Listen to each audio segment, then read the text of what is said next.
Blog Talk Radio. Hello, greetings, and welcome to all of you. This is the Viberarian Show, and I am Joelle, the Viberarian. I am here to elevate, enlighten, empower, and uplift you with information that I hope that you will find informative, positive, and helpful to you on your journey. Every Thursday night, I'm here on the Viberarian Radio Network on Blog Talk Radio, and we talk about all things from the mysterious to the mundane. I'm kind of on a knowledge quest. I like to say that it's a cross between Indiana Jones and the X-Files. So we're on an adventure to uncover the secret knowledge. Some of it's hidden in plain view. Some of it is just everyday stuff that I find interesting that I want to talk about. And I always reach out to people to join me so we can talk about it together and learn and explore.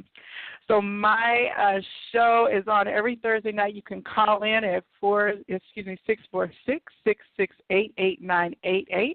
If you want to join the conversation, you can press 1 at any time, and I'll bring you on to contribute, or if you have a question. Also, I have a community on Facebook I like to call the Good Vibe Tribe. Gather together like-minded people because your vibe attracts your tribe. And we come together on my page. You can find us at The Viberarian. That's V as in vibes, I-B-E as in energy, R-A-R-I-A-N. I'm always sharing things that I see, articles that I think are helpful, pictures, posts, memes, anything you name it.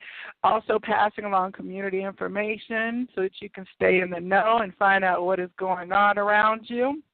And then also I have Instagram and Twitter, and I'd invite you to follow me there as well, the same handle, at The Viberarian. Tag me in your post if you see something you think that I would like to see or that you think should be shared with the rest of the community, and I'll be glad to pass it along. Every Thursday night, I'm here from 9 till about 10 o'clock talking about the current events and the subjects that are interesting me.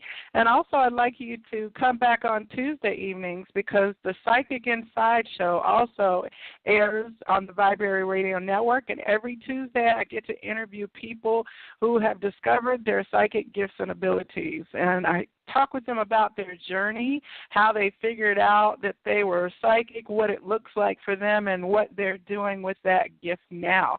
The goal is that you may not recognize that you have your own gifts and abilities, and in hearing the stories of others, you'll start to connect the dots and maybe say, I guess I am psychic after all. So this is a wonderful adventure, and I'm so glad that you're joining me. There's also a chat room that's available on the Blog Talk Radio website for the channel, which is blogtalkradio.com/thevibrary.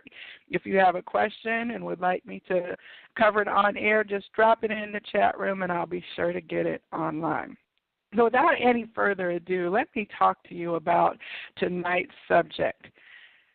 I want to talk about divination, and my goal is to demystify some of what you might have heard, or if you've never even heard the term divination, and then we're going to talk about some of the divination tools that are out there because I know that you have heard and seen them, at least in popular cultures and references in movies. So let's start with what is divination. Divination is when you try to understand something better by using an ability or a tool or a method to figure out the answer. So, you can use it in the term of I'm trying to divinate the answer to that math question, but more often than not, people are using it when they're trying to divine something that is in the spiritual realm. Now, and that's the root of the word, is from the divine. So in the sense of how we understand it in the times of the Greeks and the Oracle of Delphi, people went to travel to gain wisdom and knowledge from the oracles there, where they would, I guess they were in a rather, I believe it was like a a portal where there were certain mists that came through this opening in the temple, and it would bring the seers on a spiritual journey and open up their abilities to see the future or foretell people's fortunes. And people would travel for miles around all over the world. It was legendary that you travel to this temple of Delphi.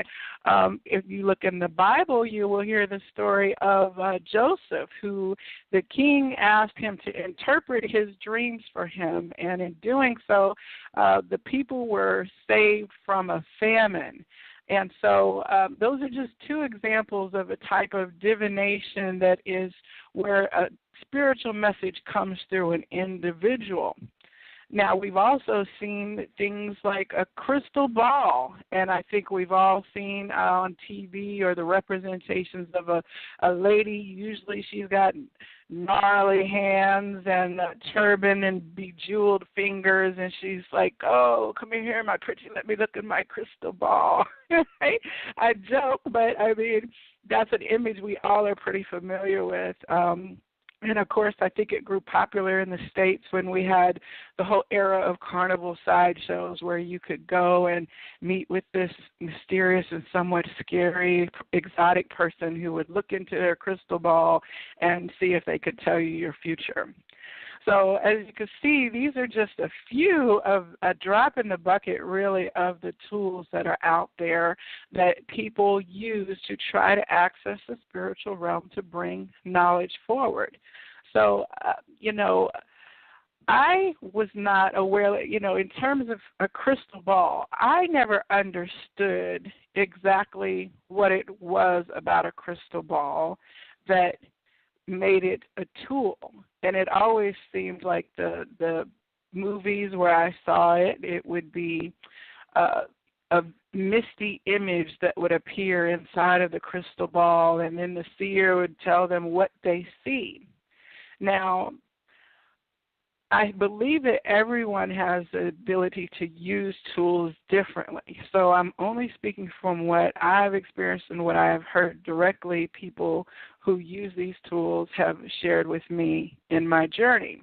So I took a class a couple years ago along with a good friend of mine from a place called the Viva Institute, and it was a psychic development class. And the purpose of it was to determine ways that you might be receiving your psychic gifts, and then to understand what that is looking and feeling like for you. So they really worked with us to help us. We did exercises in developing our intuition, our inner sight, our confidence, so that we did not doubt that we were actually already receiving these intuitive messages. And when they got to the chapter with the lessons on divination tools, they spoke about a crystal ball as using even a small object, such as a crystal, to make that a focal point for your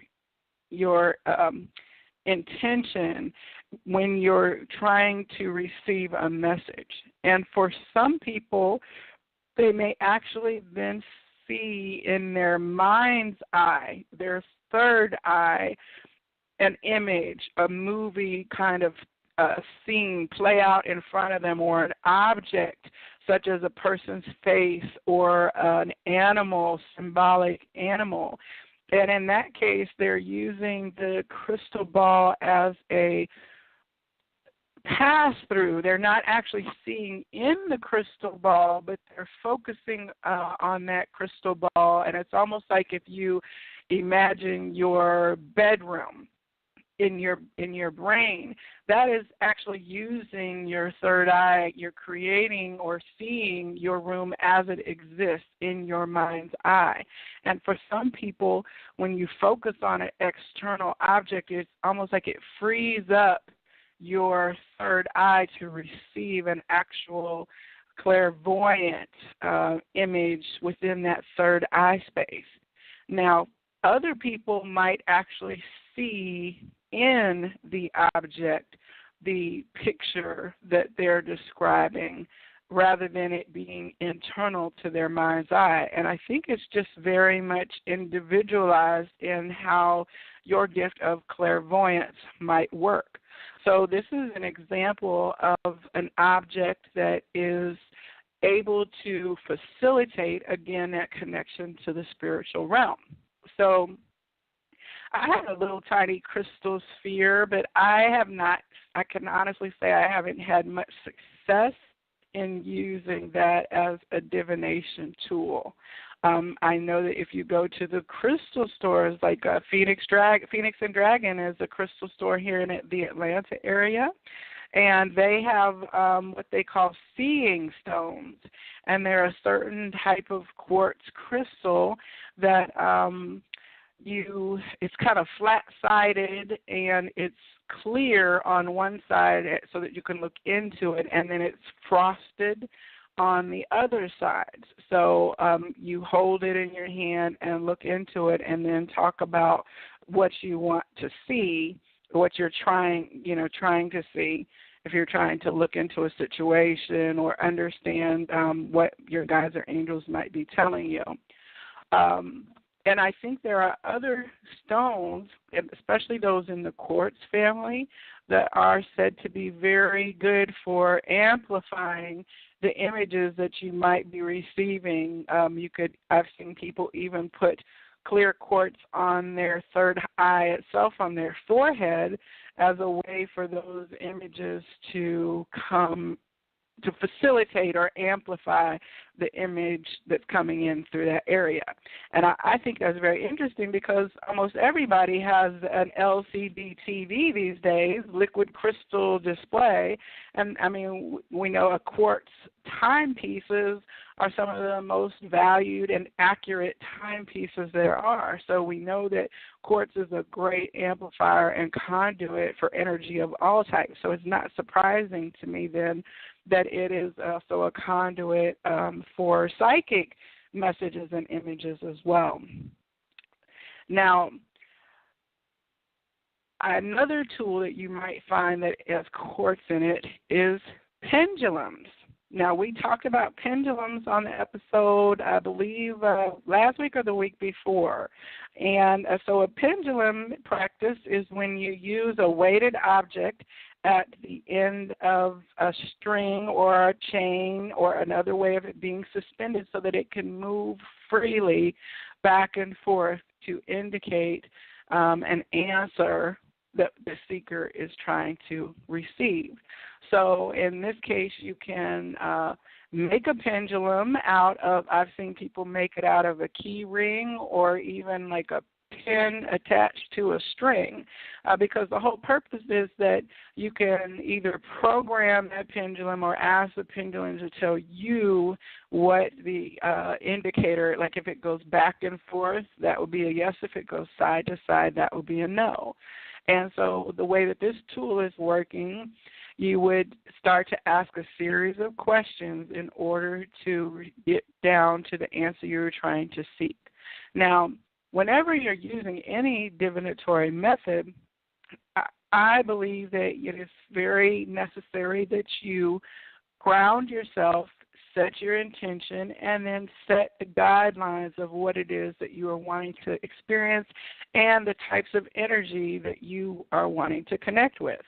I believe whenever I start to do anything, I am asking to connect with the divine or God source, the creator source, whatever higher or highest vibrational power that is in your belief system, and that only messages and beings of unconditional love be allowed to interface with me through those dynamics.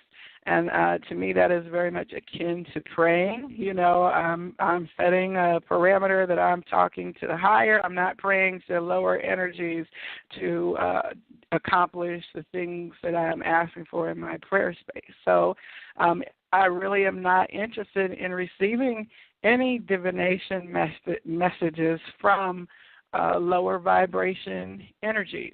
So much so that, I really don't watch a lot of TV because I'm not, again, interested in receiving a great deal of low vibration messages in any format, be it tangible or intangible. So that would be my caution to anyone who wants to start to explore divinatory tools, is to go ahead and understand why you're trying to use them and who and what you're wanting to connect with energetically. So pendulum practice is something that I tried that I did not have a lot of success with, honestly. I would ask yes or no questions, but I felt like I would not get definitive swinging back and forth. And the thing that I learned, it's okay because not every tool is for everybody. So one of my BFFs, she had a great pendulum practice going. Her pendulum, she bonded with it very well, and she would ask questions, and then it would make, pretty significant motions that indicated the answers to the questions.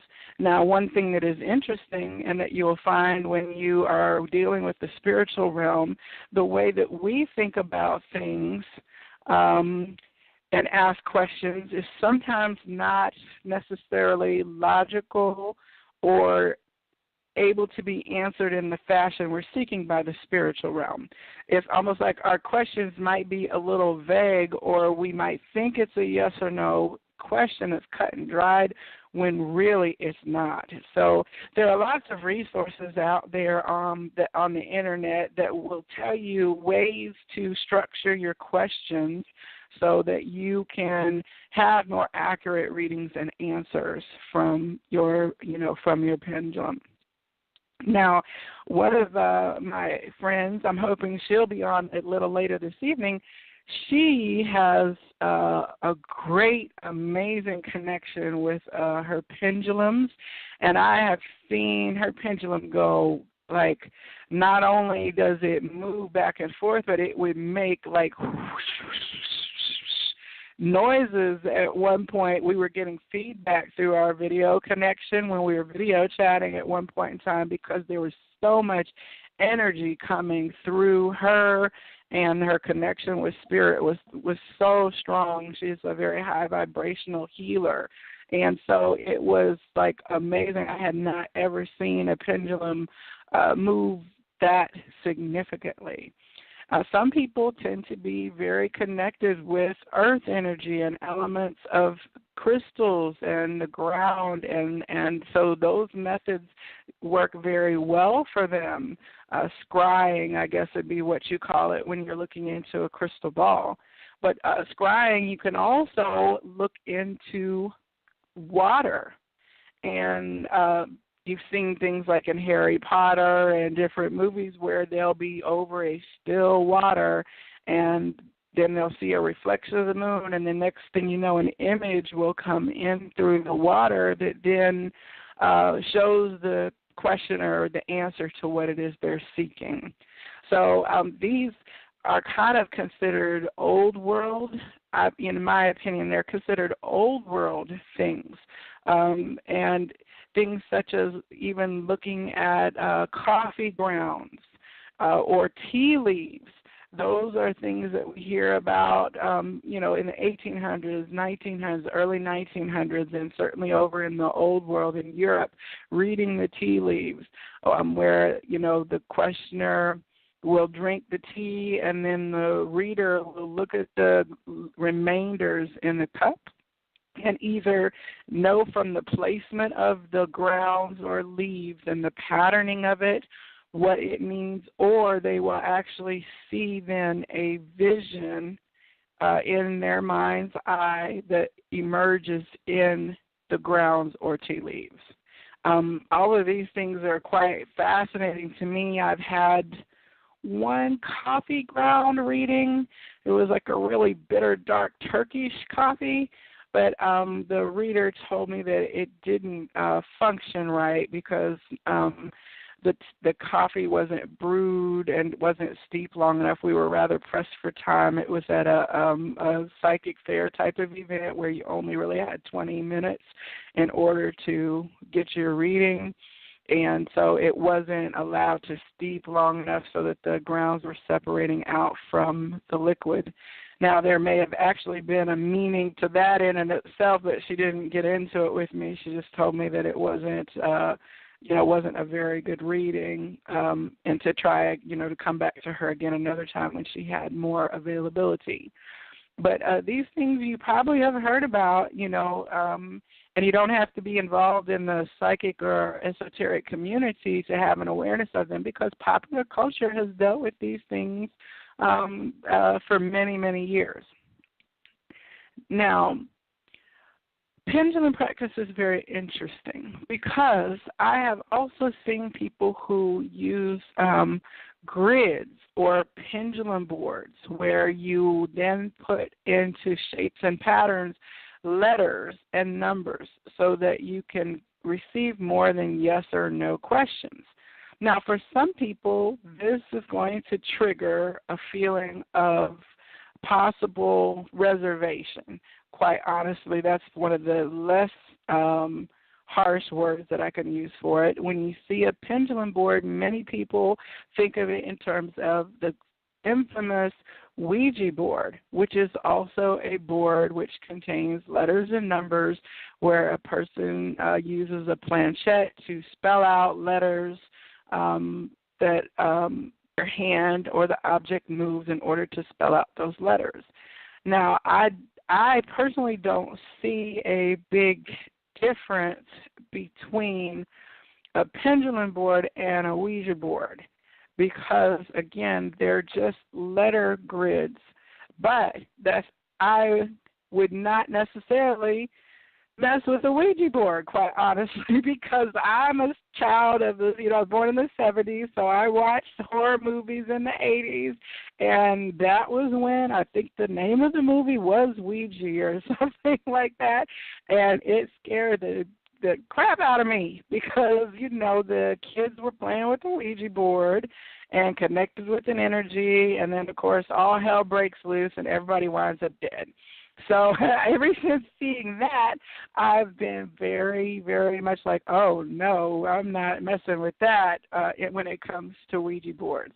But I guess its cousin, an alphabetical grid or wheel when used with a pendulum for whatever reason, it strikes me as okay. Now, again, that's just kind of a weird differentiation that I've made in my brain space about it. And there are other people, who may not have that problem, and other people who both things, pendulum boards and Ouija boards, would be like, oh, hell no for them. And that's certainly understandable, right? When you think about it, even people who play lottery and use systems of numerical patterns and buy little books that tell you your lottery numbers and your likely picks, those are divination tools. You're trying to find out something in advance of it happening. So, excuse me, in a lot of ways we all are kind of looking for that little edge to help us be successful. And I, personally want to connect with my guides and angels more clearly, and that's why divination tools have been of interest to me.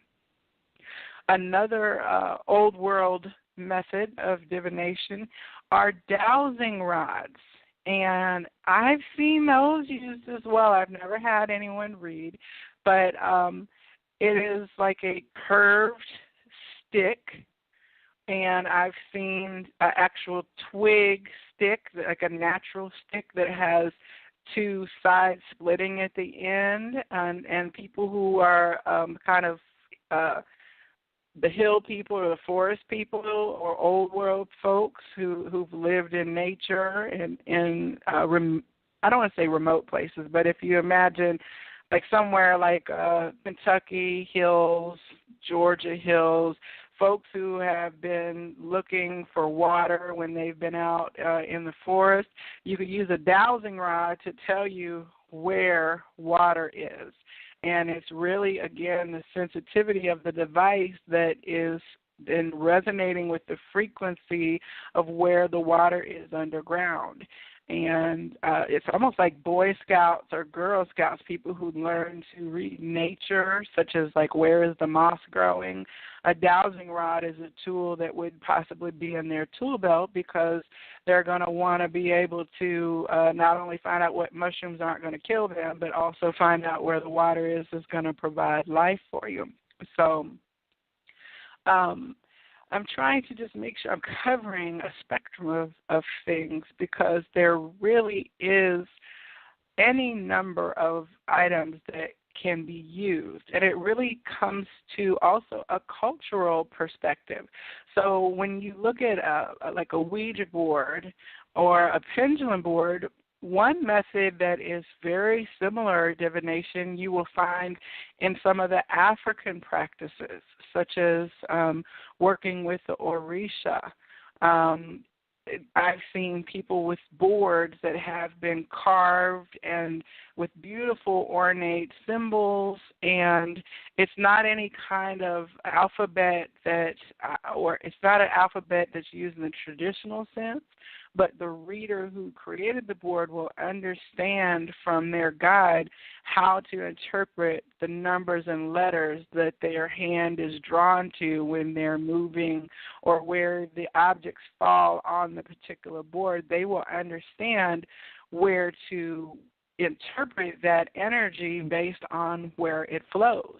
And I mean, they're beautiful handiworks, the one that I've seen, that you know this person has spent a great deal of time polishing and crafting and making by hand this tool, which I think that's a common thing, that if you are trying to connect directly with your spiritual team or spiritual guides, that is a very intimate act, an intimate walk, because you're basically going straight up towards the heavenly dimensions and coming back down and communicating with your whole higher selves and angels all the way up and all the way back down, or the spirits of ancestors in your family who are working with you.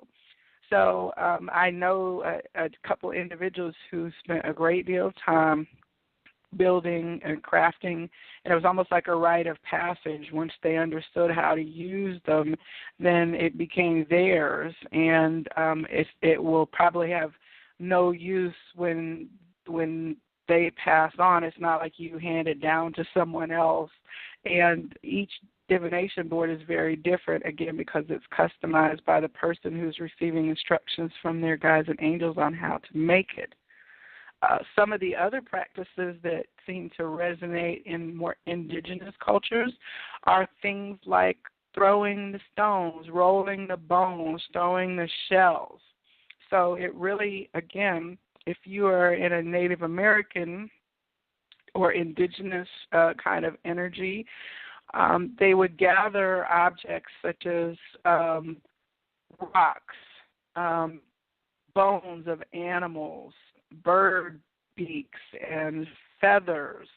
If you're near like an ocean type environment, then it would be various kinds of shells that what I've seen is they're placed into a bag, and then in the bag it's jumbled around, and you reach in, and according to like a particular ritual or practice, then you pull out the objects and either look in your hand or you throw those objects down.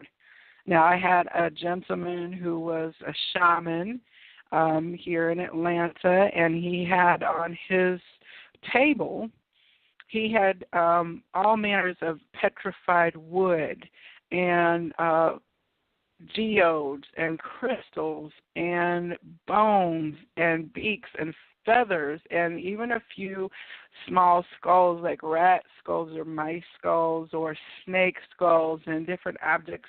I didn't know what they were, and, honestly, I didn't necessarily want to pry too much into the who, what, why, where, because it wasn't necessarily the time or the opportunity for it. But he gave me instructions and said, okay, go ahead and pull such and such, but don't touch any of these two objects. Like, he told me where was off limits. but the other stuff that was on his table, and it was based on where my interest and urge was to touch those objects, what drew my curiosity and attention. That in and of itself provided him knowledge of what message to give me, which was quite fascinating. I've had another person who was also a shaman who had diamonds. I forget what the kind they're called. I think the word is Ehrlicher diamonds or something similar. I'll have to look it up to share it with you. But these little diamonds are in different shapes, but when you cast them out, you pull a handful out, shake the bag, or he pulls the handful out and shakes it and throws it, then where they land is what delivers the message. I think I got a message in the chat room that says it's Hermiker diamonds is the correct word. Thank you, listener, for sharing that information. I'll tell you what, if you're wrong about something, somebody will let you know, which is good. As I was saying, so when I had that Herkimer, I was pronouncing it wrong, Herkimer diamond, and they're not actually diamonds, but double-terminated quartz crystals of exceptional clarity.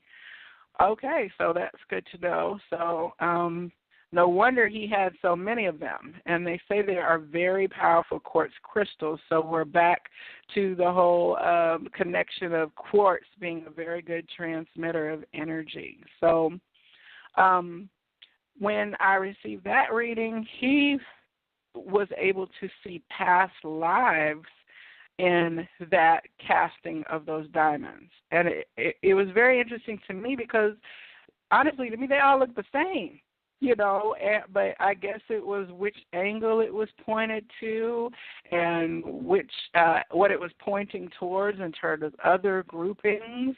And it's very fascinating when you see people use different divination tools because on the surface you're like, how did that even come out of what you're looking at? Because I'm not seeing anything, But it's quite fascinating. And he actually was very accurate about some of my present-day situations, and it felt very resonant with the past life information that he gave me as well.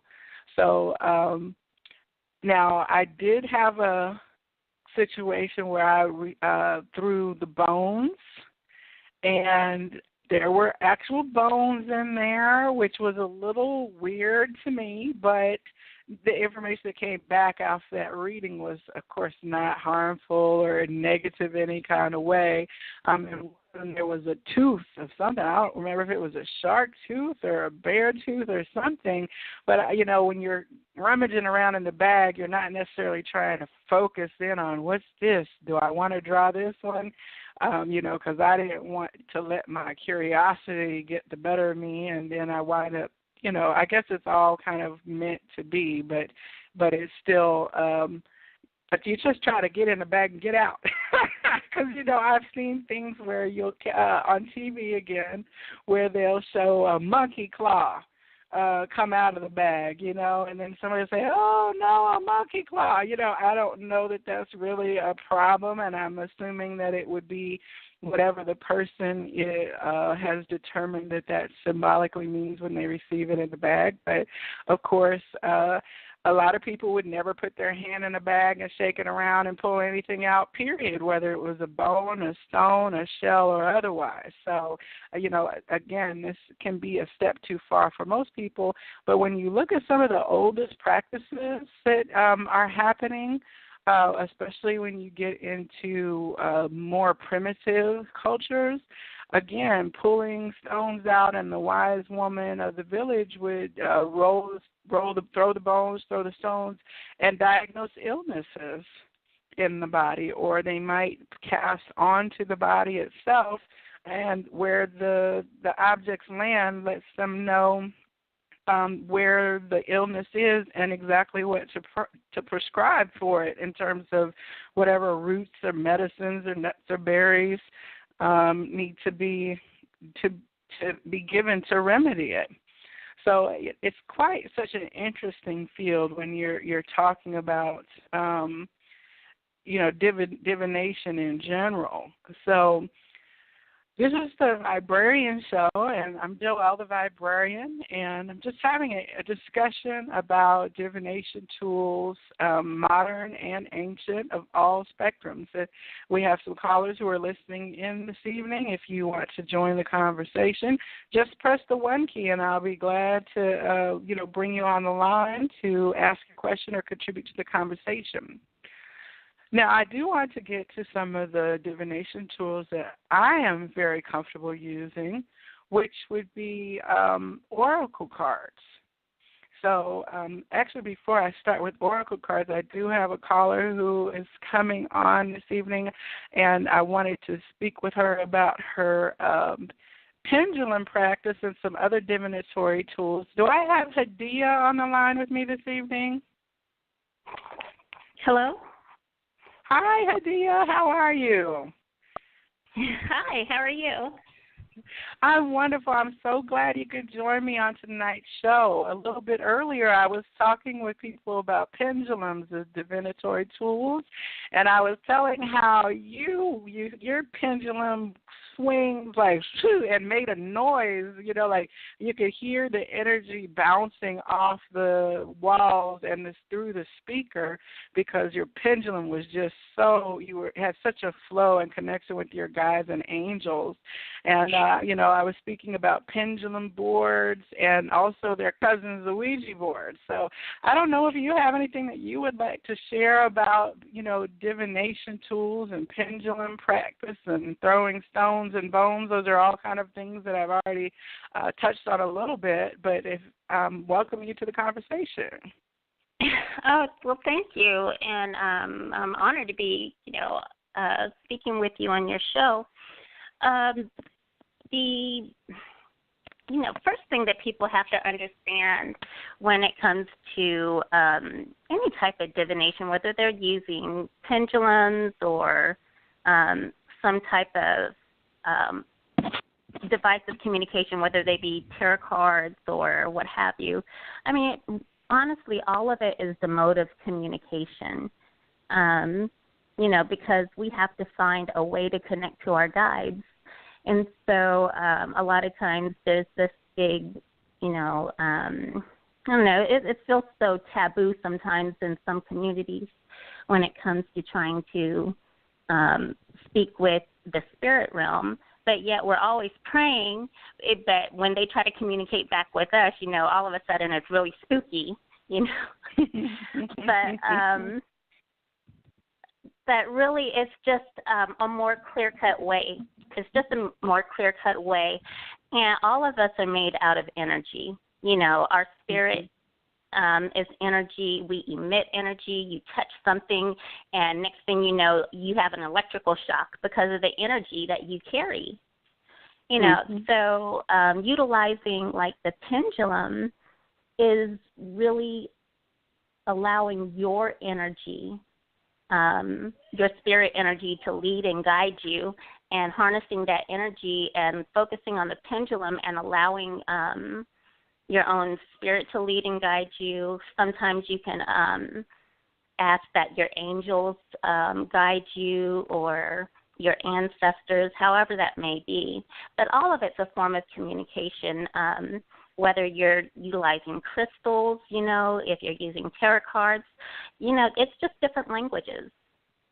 Different languages, and people connect with whatever language, they're able to interpret best with. So. Right. Yes, and I talked a little bit about how, like, maybe in the hills of Appalachia, you would be using a dowsing rod to do divination, or if you're in like a shamanistic tradition or near an ocean, you might be using, or an Afrocentric practice, you might be using shells. And it's really in developing the language of understanding what the divination tool is speaking uniquely to you.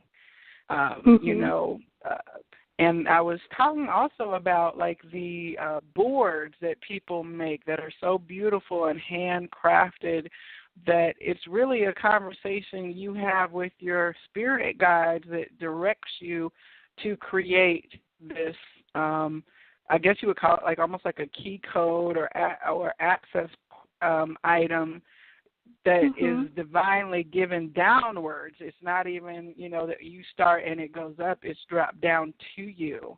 And that's where your understanding of then how to, say, read the diamonds or read the position or understand with this particular letter placement, if your hand is drawn to it, what it means.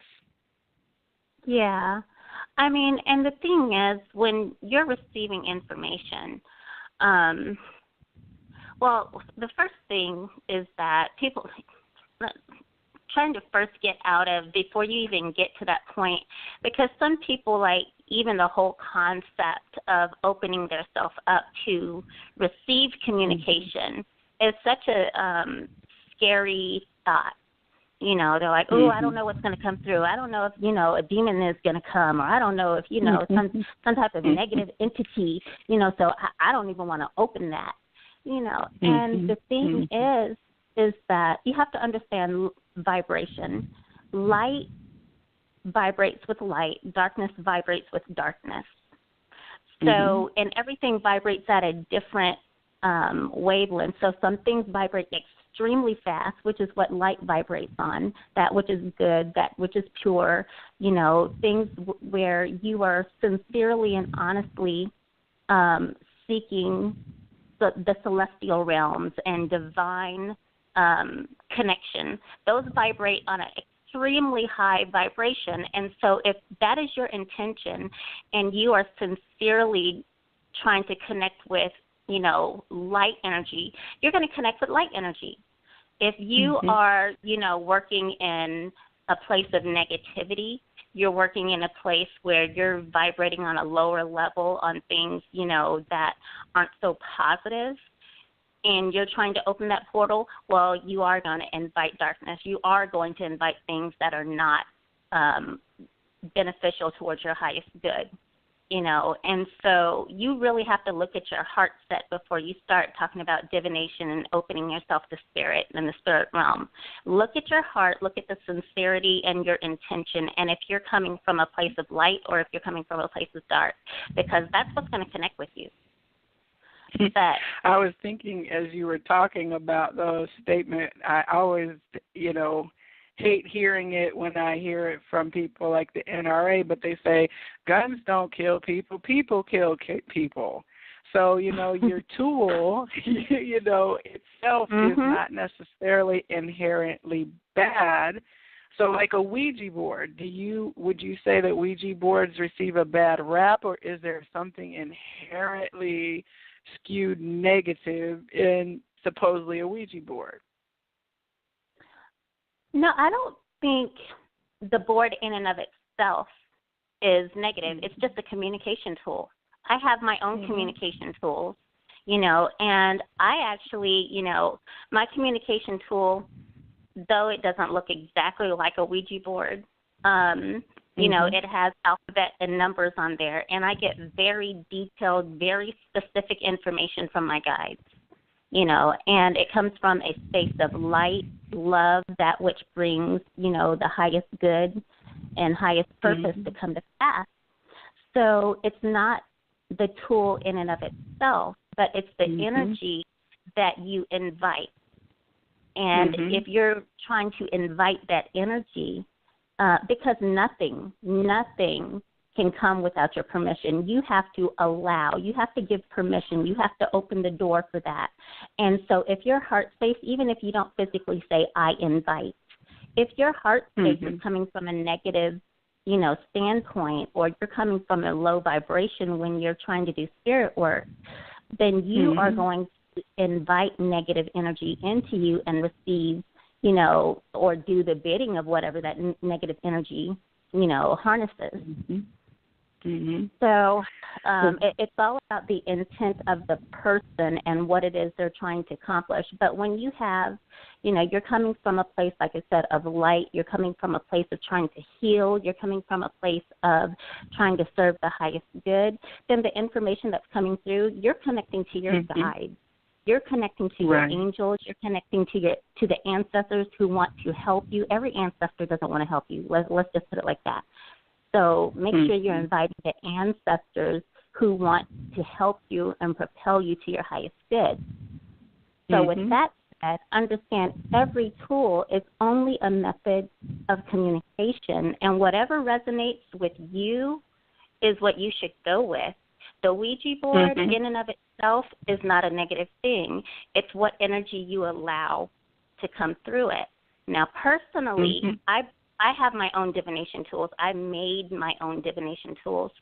My divination tools are things that a culmination of all my past lives, all the sorcery, any type of magic work, any type of healing work, any type of light work that I've done, all from my past lives, are a culmination, and it's in my divination tools that I use. And I prefer to have, I prefer to create my own divination process instead of follow, something pre-made, because you don't always know the energy that someone puts into something, because everybody transfers energy. So I know that if I make my own, then everything that comes out of it is only my light energy, and my guides connect directly to, my own divination, and they talk to me. And, even if you use tarot cards, I'm not saying don't use other things. I'm saying specifically for myself. But like with tarot cards, there's a basic understanding of what each card means, but you have your own unique communication with your guides and with your angels and with your ancestors. So if you see something that doesn't necessarily correspond with that tarot card, but it means that to you when you see it in that card, then that's just what it means. You don't have to go exactly with what the card, was designated for. You go with your own communication style, because that's how they connect and communicate with you. I've seen and received readings. So Hadiyah is here in the Atlanta area, but she and has been on the Psychic Inside show before as a special guest, where we learn more about her story and to her gifts and abilities. And she also provides readings here locally and also actually internationally by the phone and through video conferencing. But if you've ever attended one of the Viberarian Elevation Station events or other fairs where she has been reading, you might have seen Hadiyah, one of her divination tools, which is quite beautiful and intricate to look at. I don't know, what's on it except for a lot of writing and beautiful colors like the rainbow. If ever there is something that's a wheel of fortune, I believe that, it is a wheel of good fortune that, you have created. And I've seen many of the psychic readers who have gathered around you because they've been just really impressed and awestruck with what you have done in terms of crafting your tool. So, people, if you ever get a chance to watch her in action, it is quite an awe-inspiring thing to have her, read from there, So, Hadiyah, that's, again, it's very intimate, but you're not allowing people to necessarily understand your system, but it is something that's visible for people to see at a superficial level. And I do know you have many tools, not just one, because when you're working in spiritual energy and healing and providing services for people, it's not one size fit all, and so at different times it may call for a different tool in order to get the clearest messages to give to the person. Right, definitely. The divination tool that you are speaking of with the colors and the wheel is actually something that's divided up into chakra systems, and understanding that every part of your body is connected to a chakra system. And things that may be happening within your life are connected to a chakra system. And so when you look at what may be going on with your life, what may be going on as far as elements in the body, and you're looking at the chakras, I have this particular wheel that I use, and then I use certain stones and certain crystals which hold certain energies. And so, it's kind of like runes. And when you use the runes, you kind of just pick up out of a bag and kind of just throw them. And that's kind of what you do with these crystal stones and this board. And the stones will signify exactly what's going on and what part of your life, what will be happening, what's soon to happen, what has happened, what is to come. And I actually incorporate the stones and crystal along with shells because, the shells help me to signify, okay, is it male or is it female? Is a person coming in, going out? It kind of gives me a little bit more detail in the people. But then also I combine those things with, clairvoyance, clairaudience, claircognizance, whatever may come through, beyond the five senses. I kind of combine that intuitive sense and then am able to do a more thorough reading for that person. And so that's kind of like how that flows with the board. But, yeah, I mean, even in the healing work, I utilize pendulums to locate, kind of almost like when you're dowsing, to locate exactly, where the element is and what it's looking like. And then when it pinpoints that area, I also use, kind of like medical intuitiveness. And I'm not a doctor, but I can locate and see what's going on in the body and say, okay, well, I see this, I see that, and then utilize different mechanisms and tools for healing work, incorporated with Reiki and energy medicine and things like that. I've seen a lot of Reiki practitioners who, after they've done their work, they will chakra test with the pendulum. And then if something, they go by their initial physical sense in their hands and energy of what might be going on, but then at the end, they'll go ahead and test and see if they were able to open you up or if there's still some more blockages or overstimulating, and that pendulum will just get to whirling around, or it'll stop dead. I've seen it, as a person tests along the body meridians and stuff. So it is quite interesting what it can be discerned once you start looking and understanding the language of it. And that's really what divination is understanding the language of the device, the communication device that you're using. So, the interesting thing... Oh, say it again? Oh, no, I was going to say the interesting thing that I found when it comes to divination is that people actually have their own communication and divination style, whether they consider it divination or not, because they're always looking for a sign. They pray for something or they hope for something like, oh, my gosh, God, just send me a sign, and something falls. And it's like, that's their sign, that's their answer. That's a divination. That is a divination tool.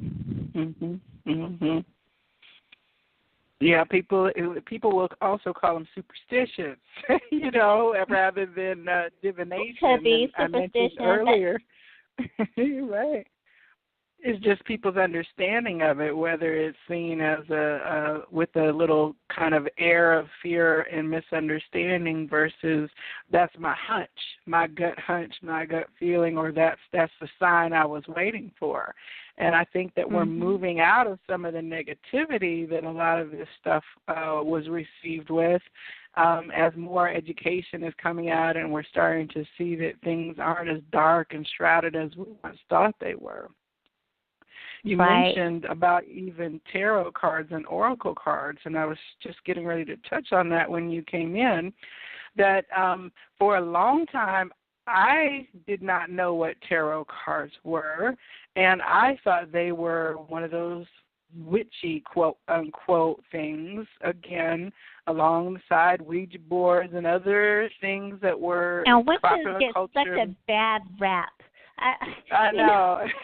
Because really, the whole thing, they get this horrible rap, and, all witches, like, you have they associate it with the devil and Satanism and stuff like that. But you have those who practice Wicca, you know, and practicing Wicca really are people who just know how to work with the elements, and they're alchemists. Yes.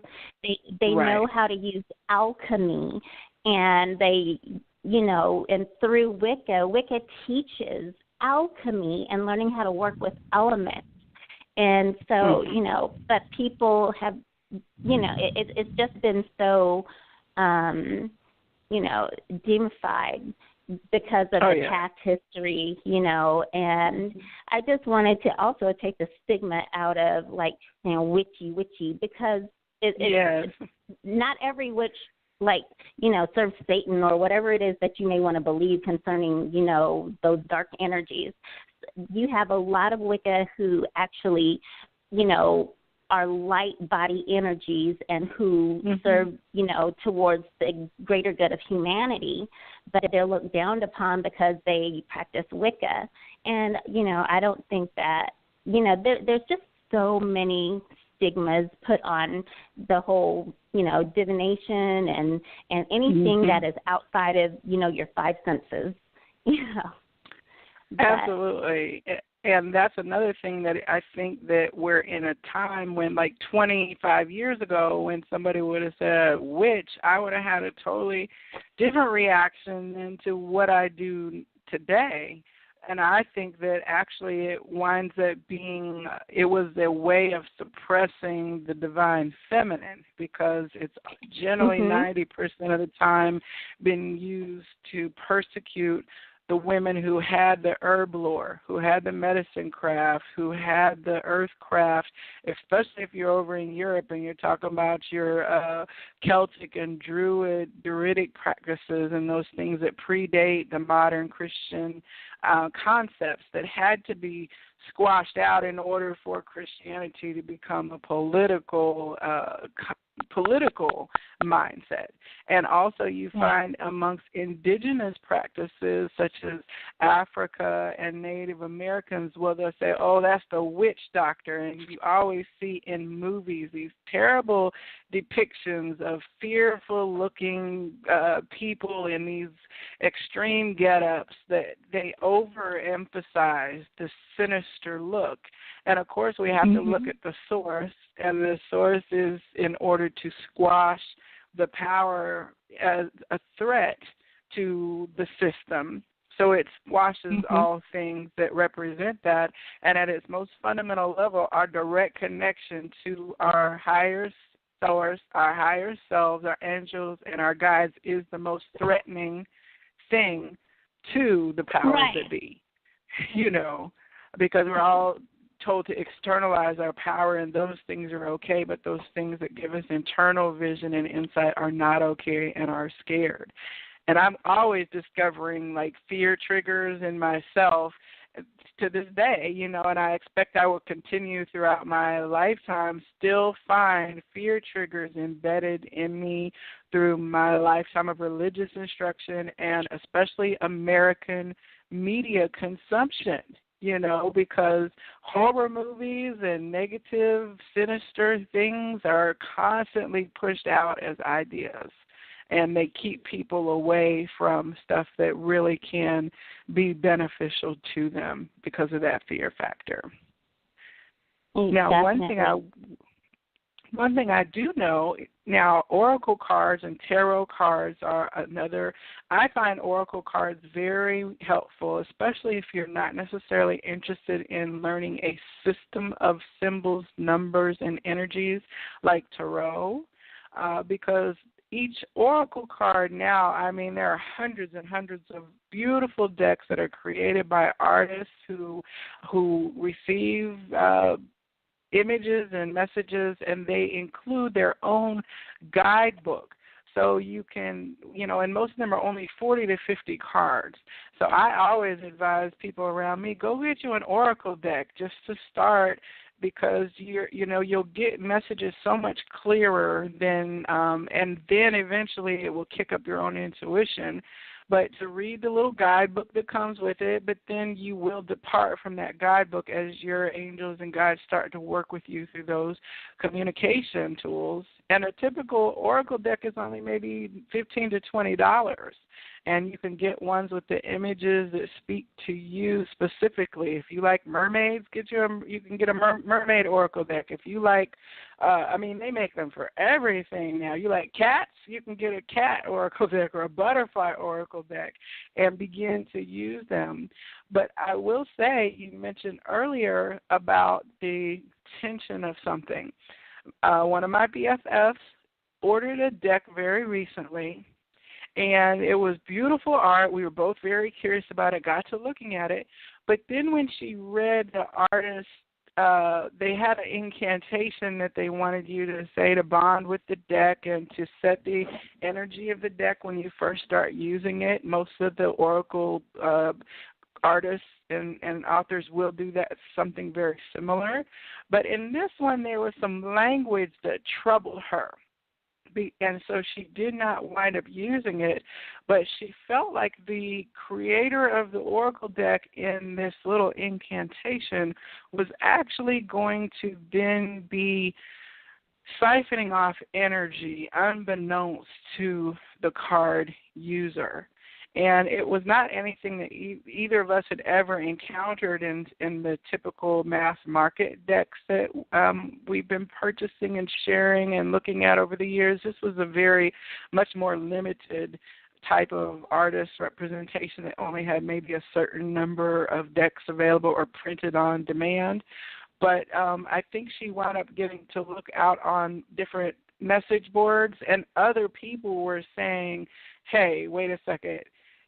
They saw the little kind of, almost if you want to say a spell or energy siphon as well. And so that, was kind of a red flag. She still then did her own intention setting with the deck, but it, kind of put a hesitation on then just accepting it as this beautiful tool. It's like, well, now I need to clear, because the artist in creating it might have had an alternative motive that was not love and light that I didn't realize. And so even though I want to use the tool for love and light, I need to clear that. Have you ever found anything like that in your looking at tools and purchasing tools, or is that why you just make your own mostly?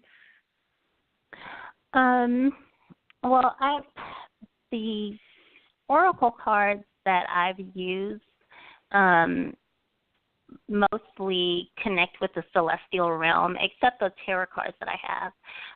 I do have like a general tarot card, the universal weight one. But the ones that I have more so are connected with the heavenly realms. So I haven't run across that, but I know that, like I said earlier, you definitely have to watch the energy of people and who makes what. Understand who the author is, understand who the creator of something is before you just, get it, because you do need to understand and know their energy. But I would suggest, let's say you have some beginners who, they're new into the whole divination thing, and they're not ready for like tarot cards, and even oracle cards may not, it's not, they're not fully aware of how to tune into their energy. And like I said, I don't have, I'm not connected with them or anything, but I do like a set of cards for beginners called Trust Your Vibes, VIBES, oh, yes. Trust Your Vibes. I like those for those who want to start learning, how to tune into their own energy. Because, and Trust Your Vibes has, more than one type of deck, and I think they have maybe some workbooks or something like that, I think, if I remember correctly. But I know that a couple people who I've suggested it to, they have really been able to harness, and learn how to tap into their own energy going through that. And then it led them to being able to, select the right cards when they go into other type of, divination or but I think, the cards are the easiest way, to start a divination practice before you start going into shells or stones or any other type of divination. I think the oracle cards first, maybe like trust your vibes and then graduate into oracle cards. And if you want to go further into, other things, you can do that. Tarot cards are a lot more cryptic. And needing to truly understand, the spreads and what things, mean. Now, you can create your own spreads, and what it means for you. But just starting out, simple.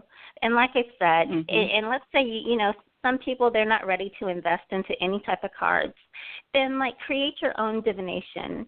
Maybe you just have something where, you may create, your own cards for yourself, and just start practicing and learning, what are you drawn to the most, what draws you the most, write some things out, put some things on index cards and write what that particular index card will symbolize, put your own picture, put your own meaning, and then ask yourself questions and turn those cards over, mix them up, and then see whatever you're actually drawn to. And work out. And you can do it as simple as that. Divination is, you can create your own divination. Get a rock, get a stick, get a penny, and they mean whatever it means for you. And then you could put it out. And if it means this for you, then that's what's going to come out, because your guides know exactly what you're looking for, and they know that, the stick, if it's turned, to the left, that means yes or no, and if the penny is right side up, your guides know that. They've connected to you. So you can create your own divination. You don't Get your have own private to go language. with what, you can, and it's just go that route. French. You can learn French, or you can learn your own, little language. You can go as hard as you want, or as simple as possible to facilitate the conversation. Trust what you receive. Trust what you receive. Learn how to trust the information that you are receiving.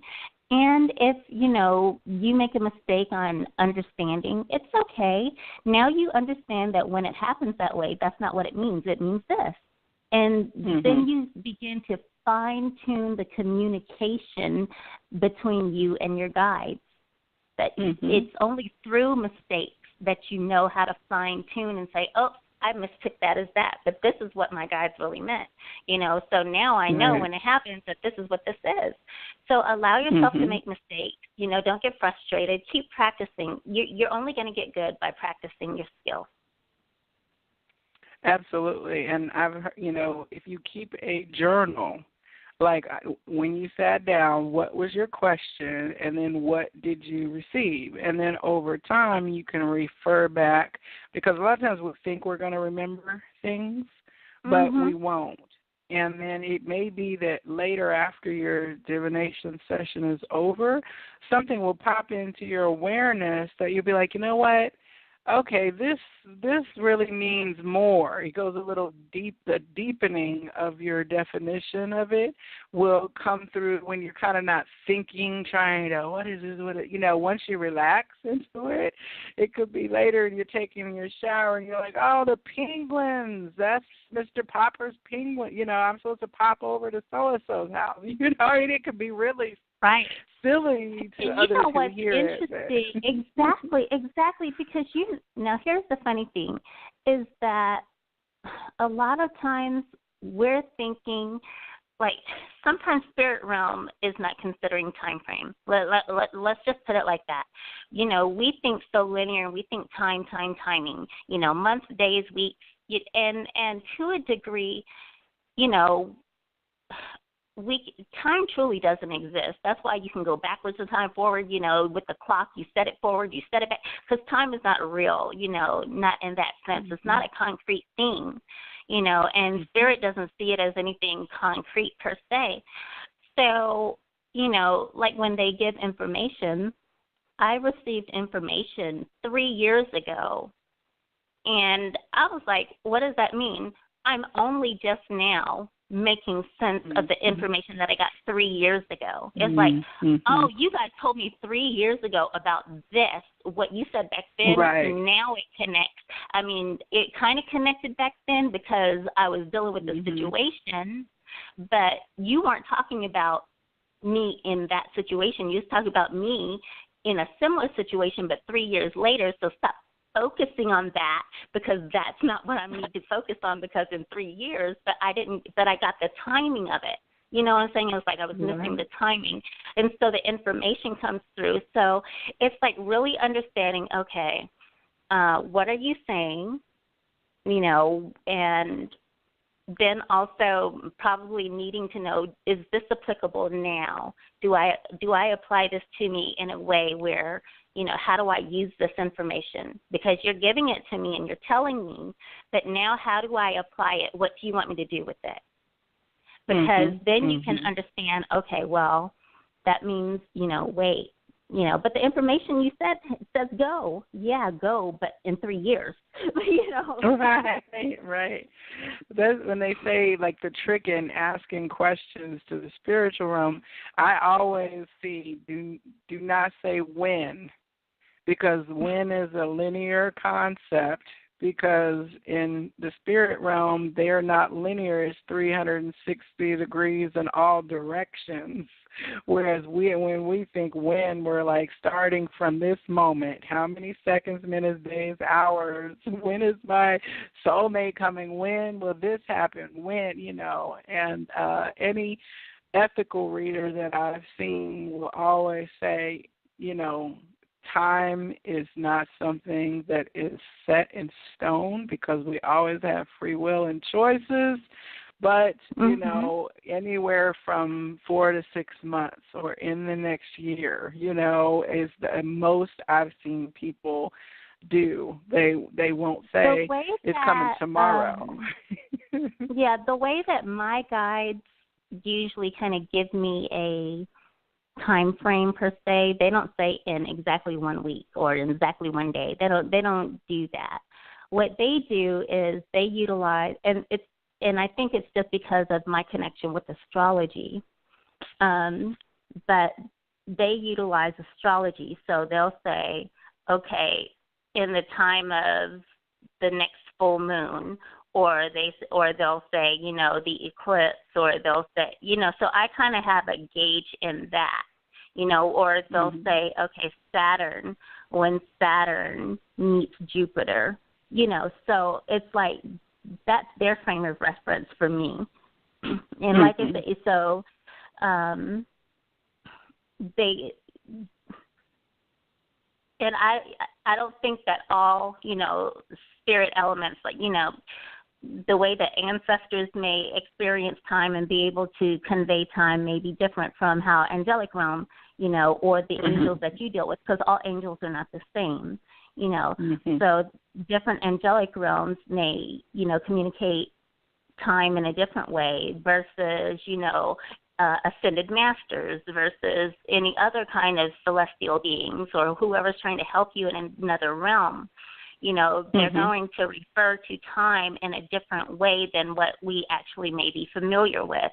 So, you know, when we're doing our own divination, you know, we're going to have to be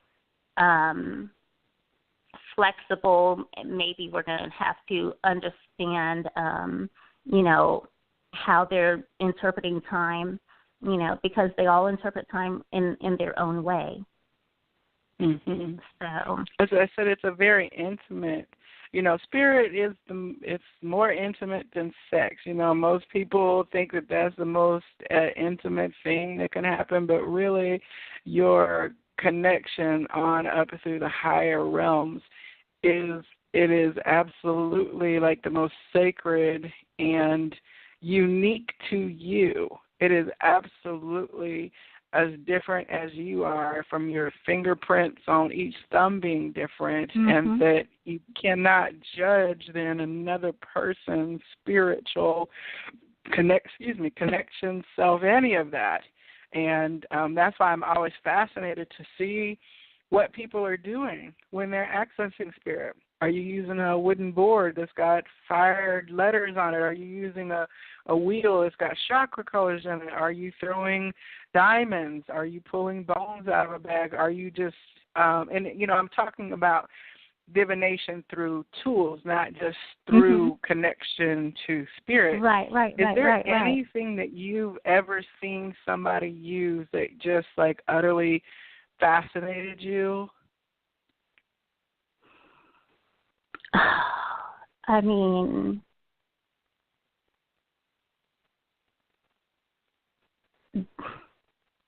I think like all methods of divination fascinate me. I have to be honest. All methods of divination fascinate me. But and the interesting thing is, whatever method of divination, whether it's, you know, utilizing, you know, chicken feet and bones or shells, or if it's utilizing, you know,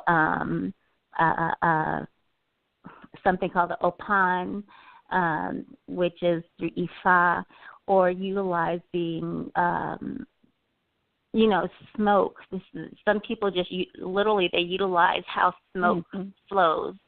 It all fascinates me. It all fascinates me. But maybe one of the divination tools that I find the most fascinating, it's not as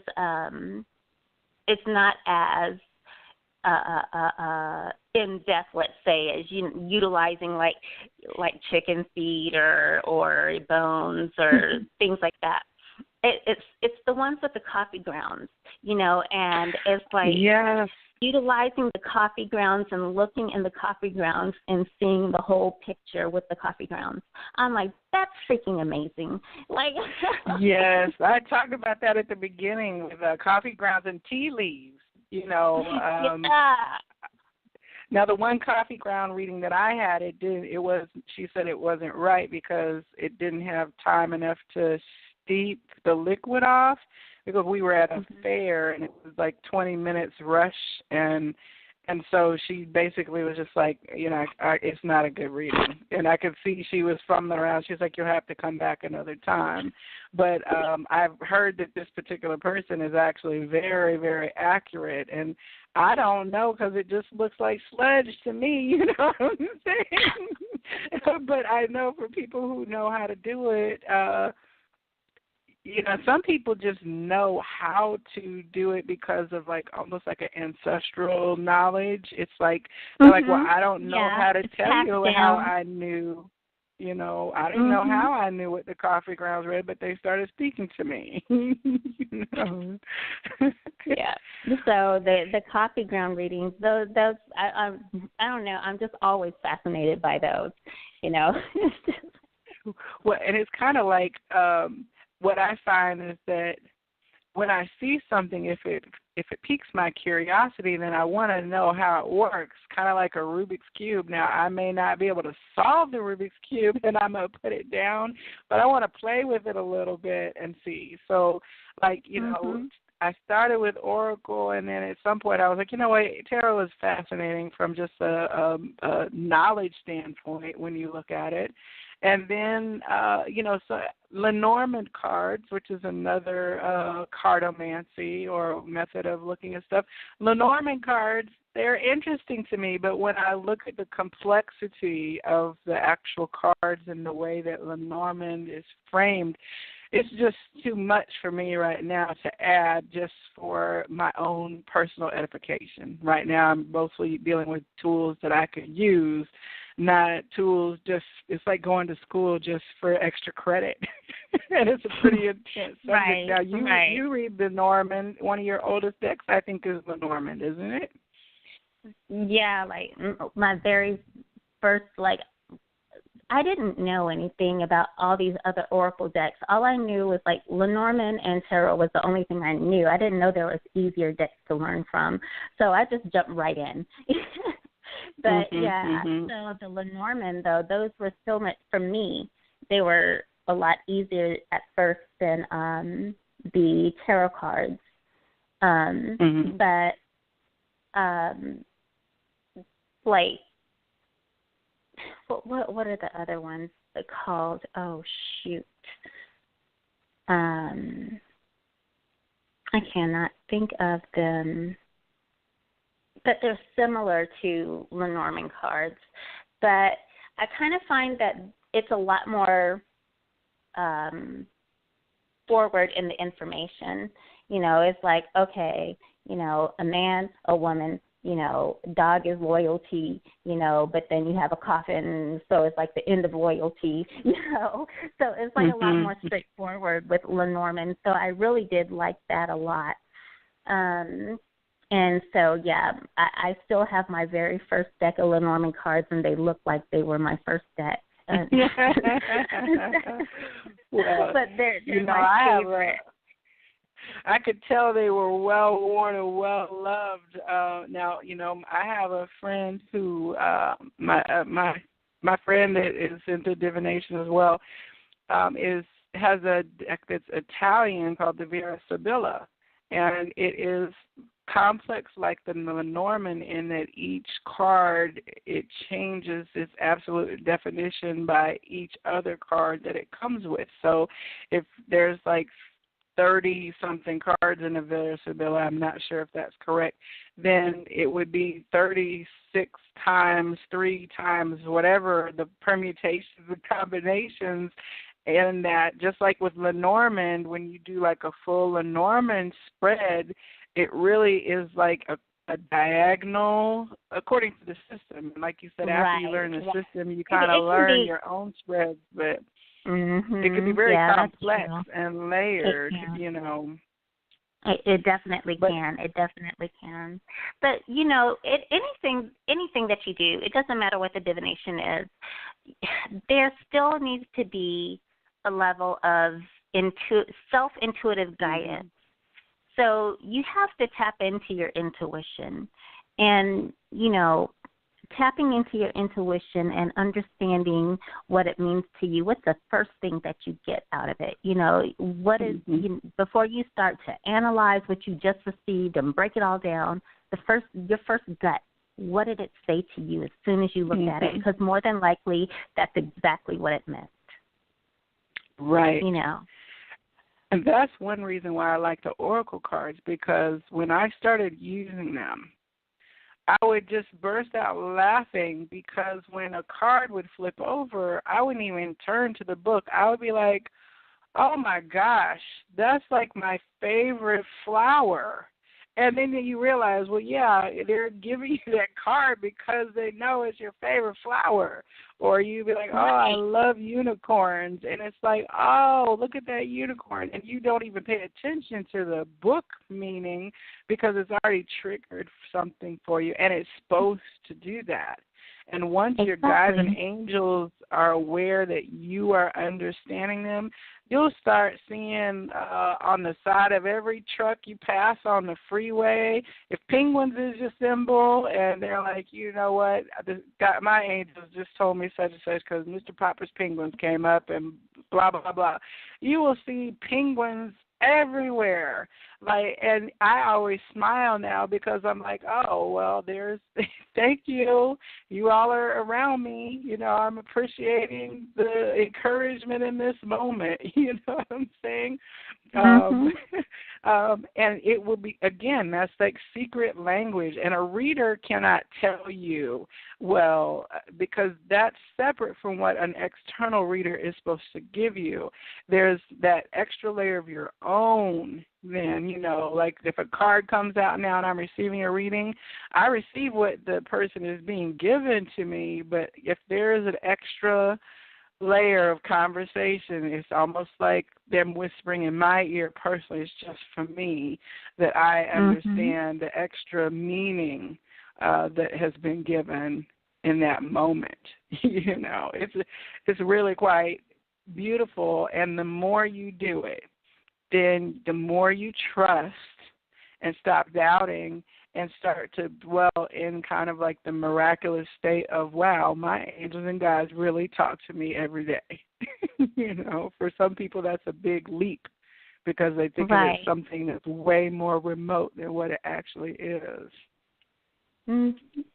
And, so the whole divination thing, like, you can use anything. If you don't have cards, use anything, because the divination is just a form of communication.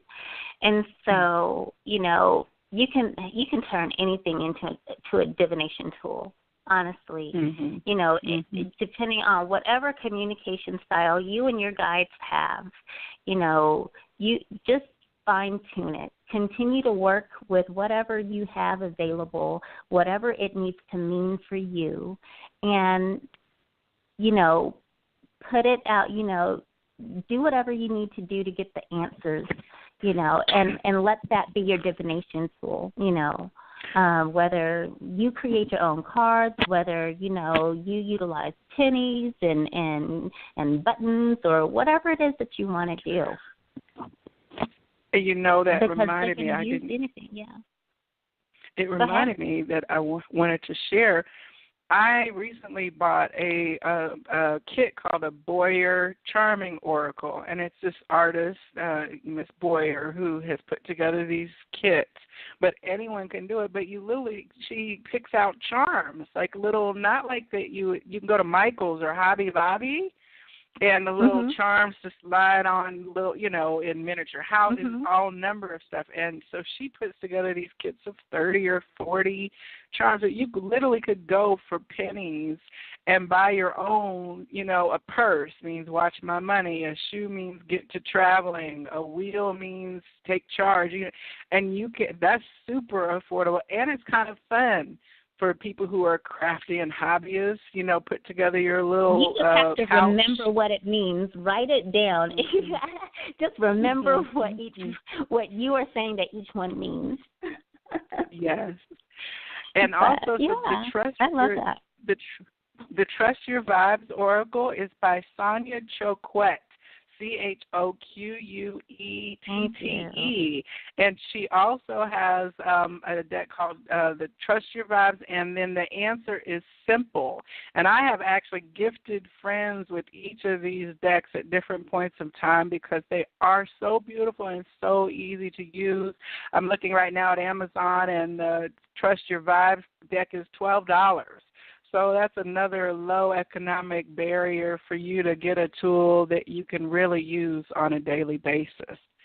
Now, we're coming to the end of the show, and Hadiyah, would you share with our listeners if they want to contact you? I know that you teach classes on, developing your intuition and psychic abilities, and also on divination and any number of other healing subjects, and you also provide services such as readings and consultations and guidance.